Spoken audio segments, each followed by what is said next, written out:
नमस्कार, मैं श्यामगिरी। आप देख रहे हैं टीएफडी इंडिया न्यूज 24। टीएफडी इंडिया न्यूज 24 में आप सभी दर्शकों का स्वागत। हमारे देश के प्रधानमंत्री मोदी विदेश दौरे से वापस आ गए, लेकिन उन्हें यह नहीं पता था विदेश दौरे से वापस आते ही इतना बवाल मच जाए। भयंकर बवाल मच गया विदेश से वापस आते ही, और बीजेपी दफ्तर के ऊपर चढ़ाई युवाओं ने कर दिया जम के। पुलिस के हाथ पांव फूलने लगे और वह युवाओं का गुस्सा फूट रहा था। दो तीन चीजें बड़ी महत्वपूर्ण थी। पहला कि एक ऑटो, ओला, उबर यह सब बंद हो गए हैं, 3 दिन के लिए स्ट्राइक हो गया है और सड़क पर उतर गए हैं कमर्शियल व्हीकल वाले ड्राइवर मालिक, क्योंकि उनका किराया नहीं बढ़ाया जा रहा है और हर चीज का रेट बढ़ाया जा रहा है। पहली चीज। दूसरा, नीट एग्जाम का पेपर लीक जिन बच्चों का होगा उसको लेकर के शिक्षा मंत्री धर्मेंद्र प्रधान का इस्तीफा, क्योंकि इनके कार्यकाल में कोई ऐसा साल नहीं गया जिसमें पेपर लीक नहीं हुआ। एक भी साल जब से शिक्षा मंत्री बने नहीं बचा कि पेपर लीक नहीं हुआ। हर पेपर लीक हुआ और एक मोटी कमाई दलाल करते हैं इसे। अब इसके जांच के आदेश में जो भारतीय जनता पार्टी के कुछ नेता इस पेपर लीक में शामिल थे, प्रशासन ने उनका नाम हटा करके जांच शुरू की। जब मुख्य आरोपी का नाम हटा दिया जाएगा तो जांच क्या, यानी कि उस जांच की कोई रिपोर्ट नहीं आनी है। जैसे आज तक आप दर्शकों को याद होगा 2019 चुनाव के पहले पुलवामा हुआ था, कोई रिपोर्ट उसकी आज तक नहीं आई। 42 सेना के जवान हमारे शहीद हो गए। इतनी तत्पर है यह सरकार। क्या माने कि भारतीय जनता पार्टी का कोई नेता उसमें शामिल? आखिर रिपोर्ट क्यों नहीं और आई तो सार्वजनिक क्यों नहीं?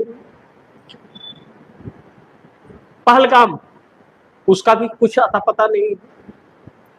अब ऐसे में देश की जनता को गुमराह किया जा रहा है। तो अब बीजेपी दफ्तर पर अब सीधा चढ़ाई शुरू हो गया है और आने वाले वक्त में अगर ऐसे हुआ तो मोदी के दफ्तर पर भी चढ़ाई हो जाएगा। इसमें क्या शक है? लेकिन अब जनता जब गुस्सा होती है तो मंत्रियों के दफ्तर को और पार्टी के दफ्तरों को और मंत्री का घेराव होता है, और करेगी जनता, वह उसका अधिकार है, किसी की जागीर नहीं है देश। अब ऐसे में यह रोष देख करके सरकार हिल गई है पूरी तरह से। दूसरा, बेरोजगार युवा वह भी सड़क पर, और जिनके रोजगार लगे हुए जा रहे हैं वह भी सड़क पर, और अब आने वाले वक्त में बैंक कर्मचारी भी सड़क पर उतरने जा रहे हैं। अभी तो यह सिर्फ मैं आप दर्शकों को वह चीजें बता रहा हूं जो अभी चल रहा है और जो चलने वाला है और बहुत जल्द दिखने वाला है, वह तो हिलाने वाला होगा। क्योंकि मेडिकल स्टोर बंद हो रहे हैं, ज्वेलरी के दुकान बंद हो रहे हैं, उससे 2.5 करोड़ लोग बेरोजगार हो गए हैं। ज्वेलरी से जो मोदी के ऐलान के बाद बंद हुए, 2.5 करोड़ लोग तकरीबन उससे बेरोजगार हो रहे हैं। महंगाई की मार से जो परेशानियां आ रही है उसको लेकर के आम जनता का जो आक्रोश फूट रहा है। किराना शॉप बंद हो रहे हैं और रोजगार की तो बात कर ही नहीं सकते। ऐसे में कोई भी एक क्षेत्र नहीं है जिससे लोग प्रभावित नहीं है और वह सरकार के खिलाफ सड़क पर भी नहीं है। अब इसका दूसरा पहलू है कि मान लिया कि मोदी के विदेश से आए और लोगों का गुस्सा फूटा और दफ्तर पर चढ़ाई कर, ठीक है। अब मोदी के सुरक्षा बहुत होती है तो मोदी के दफ्तर तक तो पहुंच पाना मुश्किल है, क्योंकि डरपोक लोग पुलिस प्रशासन के पीछे ही छिपते हैं। यह सच्चाई है, और इन लोगों जैसा डरपोक तो कोई है भी नहीं। यह लोग खाली कैमरे में बोलते हैं बस, या जो रैलियां होती हैं उसमें सिक्योरिटी बहुत काफी होती है, जांच परख करके अंदर आने दिया जाता है, वहां पर बक के चले आते हैं पर्दे के पीछे से, तो वह चीजें अलग है। लेकिन अब यह आम जनता के भविष्य से जुड़ गया और उसके जीवन में वह तकलीफ आ गई है जो इस सरकार की वजह से आई। तो ऐसे में यह गुस्सा फूट रहा है। अब शेयर मार्केट क्रैश है, रुपया गिर रहा है, बेरोजगारी छा रही है, लाइट भी खूब काटा जा रहा है और ईंधन मिल नहीं रहा है। सरकार बोल रही है सब चंगा से और बाहर सड़क पर सब नंगा से, कुछ भी नहीं। हजारों की संख्या में देश में पेट्रोल पंप बंद हो चुके हैं, कई सारे सबूत है इसके। और दूसरा सबसे अहम, यह गोदी मीडिया इस सब का गुनहगार है।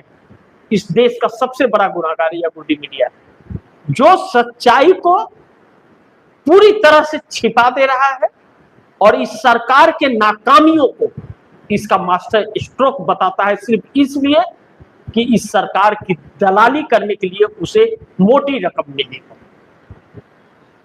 इसलिए अब इन सब के बीच एक बात आप कह सकते हैं कि यह सरकार अब ऐसी डरी है कि इस सरकार की उल्टी गिनती शुरू हो चुकी है। सरकार में बेचैनियां बहुत काफी हैं, बहुत काफी है। आप दर्शक यह मान लीजिए कि इस सरकार की उल्टी गिनती शुरू जो हुई है, यह सरकार अब आईसीयू में चली गई है, आईसीयू में चली गई है। उस आईसीयू से निकलने के लिए इसके पास कोई रास्ता नहीं है, कोई रास्ता नहीं है। हर दिन एक नई संकट उत्पन्न हो जा रही है।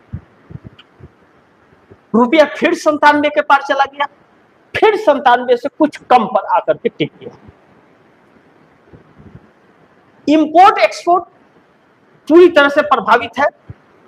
और दूसरी चीज, अडानी रिफाइन करके तेल को विदेश सप्लाई कर रहा है और अपने देश में कमी हो रही है और महंगाई हो रही है। अपने देश में बेचे तो कोई महंगाई नहीं होगी। और यह सरकार जो धन उगाही कर रही है पेट्रोल डीजल गैस पर, यह सरकार अपनी कटौती अगर कर दे तो आपको आज भी 60 रुपया लीटर पेट्रोल मिलेगा। 60 रुपया लीटर आपको पेट्रोल आज भी मिलेगा। लेकिन यह देश को बेवकूफ बना करके बड़े उद्योगपतियों के जेब को भरने का आज भी सरकार काम कर रही है। तो आप कैसे सही हो सकते हैं? यानी कि अभी भी इस सरकार को सबक नहीं मिला है कि अब जनता आग बबूला हो रही है और मीडिया छिपा रही है। अब अगला नंबर उस मीडिया का होगा जो जनता का गुस्सा फूटेगा, फिर पता चलेगा उन लोगों को दलाली का क्या कीमत चुकानी पड़ती है। अब ऐसे में सरकार फंसी है, यह जानती है कि सरकार बहुत बुरी तरह से फंस गई है और ममता बनर्जी जिस तरह से ऐलान कर रही है या राहुल गांधी जिस तरह से हमले कर रहे हैं, इस सरकार के लिए संकट है। अब चंद्रबाबू नायडू जैसे लोग डर से साथ छोड़ देंगे और नीतीश कुमार की पार्टी पर तक कब्जा करने की कोशिश भारतीय जनता पार्टी के काफी दिनों से चल रही थी और नीतीश कुमार आज आग बबूला हो गए, दो फाड़ हो गई है पार्टी में। और भाजपा यह चाहती थी कि बाकी जो बचे वो भाजपा में विलय कर जाए। अब ऐसे में नीतीश कुमार भी आक्रामक हो गए हैं और चंद्रबाबू नायडू कभी भी इनका साथ छोड़ सकते हैं। ऐसे में यह जानते ही यह सब कुछ हो रहा है तो फिर यह मीडिया का इस्तेमाल कर रहे हैं और शरद पवार जैसे नेताओं का इस्तेमाल कर रहे हैं। तो जनता ने हिसाब किया शरद पवार का भी, पार्टी टूटी, विधानसभा में कुछ आया नहीं। विधानसभा तो रिक हो गया था, चुनाव आयोग ने हाईजैक कर लिया था भारतीय जनता पार्टी के लिए। लेकिन बीएमसी के चुनाव में वह हैसियत औकात दिखाई कि कुछ भी नहीं आया, खत्म से हो। तो जनता हिसाब बराबर करेगी ऐसे नेताओं का। तो आखिरी वक्त में शरद पवार भी धोखा इंडिया गठबंधन को जब जब सक्रिय हुआ और एकजुट होने की कोशिश की, इन लोगों ने धोखा किया। अब राहुल गांधी लगातार इस देश के बेरोजगारों का और युवाओं का और पेपर लीक का और मैन्युफैक्चरिंग सेक्टर जिससे लोग मध्यम वर्ग के लोगों को रोजगार मिलता है, इसकी बातें उठा रहे हैं।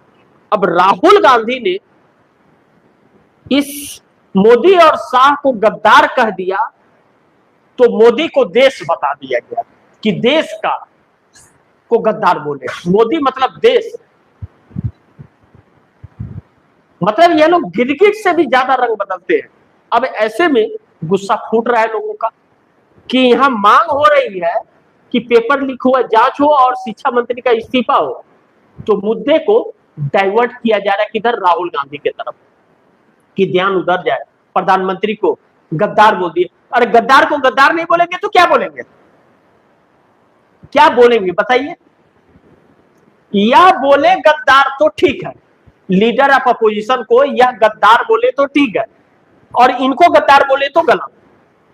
सोनिया गांधी को यह जर्सी गाय कहते हैं तो ठीक है, और इनको नौटंकी बाज कहे तो गलत। कैसे? विदेश किस लिए गए थे मोदी? अडानी का $100 बिलियन बचाने के लिए, क्योंकि उनके प्रोजेक्ट पर रोक लगा दिया था नॉर्वे ने, इसलिए वहां जाकर के उनका कॉन्ट्रैक्ट फाइनल करा दिया गया। जब भी विदेश गए तो क्यों गए, क्या लेकर के आए? ठेंगा, अडानी का प्रोजेक्ट। तो अब जनता इसे समझ गई है पूरी तरह से, और जब जनता समझ गई है तो इन लोगों की सांसें फूलने लगी है। अब ध्यान रखिएगा, इस सरकार की उल्टी गिनती शुरू हो चुकी है, और यह डरपोक लोग हैं, इनसे डरना जिस दिन जनता छोड़ देगी, यह दुम दबा करके भाग खड़े होंगे झोला लेकर के। यह सही बात। तब इस देश के युवाओं को और मजदूरों को तब इंसाफ मिलेगा, नहीं तो यह लोग ऐसे दीमक की तरह चाटेंगे कि इस देश को पैर भी नंगे हो जाएंगे, पैर में चप्पल नहीं होगा, नंगा पांव लोगों को चलना पड़ेगा। वह स्थिति ला करके यह खड़ा कर देंगे, एक चप्पल भी खरीदने की हैसियत मध्यम वर्ग की नहीं रह जाएगी, क्योंकि ना तो आपके पास रोजी रोटी है, रोजगार है, न कुछ भी रहेगा, और न तो आप शिक्षित हो पाए। सभी सरकारी स्कूलों को एक एक तरफ से यह माध्यम बनाते जा रहे हैं, और देश को बेवकूफ की देशभक्ति ललकार रही है, वह देशभक्ति सिखा रहा है जो 52 सालों तक इस देश का झंडा नहीं पा रहा है, वह देशभक्ति की बात करता है। तो यह नफरतबाजों को सबक सिखाना भी जरूरी है, और अब वही युवा सिखा रहे हैं। और राहुल गांधी ने जो कमान संभाली है, राहुल गांधी को कमजोर करने के लिए वह इंडिया गठबंधन जो ढोंग करके बना था, वह इंडिया गठबंधन के लोग ही धोखा दे रहे हैं और अकेले पड़े हुए। आज अगर इंडिया गठबंधन राहुल गांधी के साथ खड़े हो जाए, यह सरकार 48 घंटे नहीं टिक पाएगी, इस्तीफा देके भागना पड़ेगा इन लोगों को आधी रात के। बाकी देखते हैं क्या होता है, जो भी होगा खबरें आप दर्शकों तक लाते रहूंगा। आप दर्शकों की क्या राय है, क्या सुझाव है, कमेंट बॉक्स में जरूर दीजिएगा। इस खबर को ज्यादा से ज्यादा शेयर कीजिए, अपने दोस्तों को भी कहिए आगे शेयर करिए, और आपने टीएफडी इंडिया न्यूज़ 24 को सब्सक्राइब नहीं किया, सब्सक्राइब कर लीजिए, अपने दोस्तों को भी कहिएगा सब्सक्राइब करें। मिलते हैं अगली खबर के साथ, तब तक के लिए नमस्कार।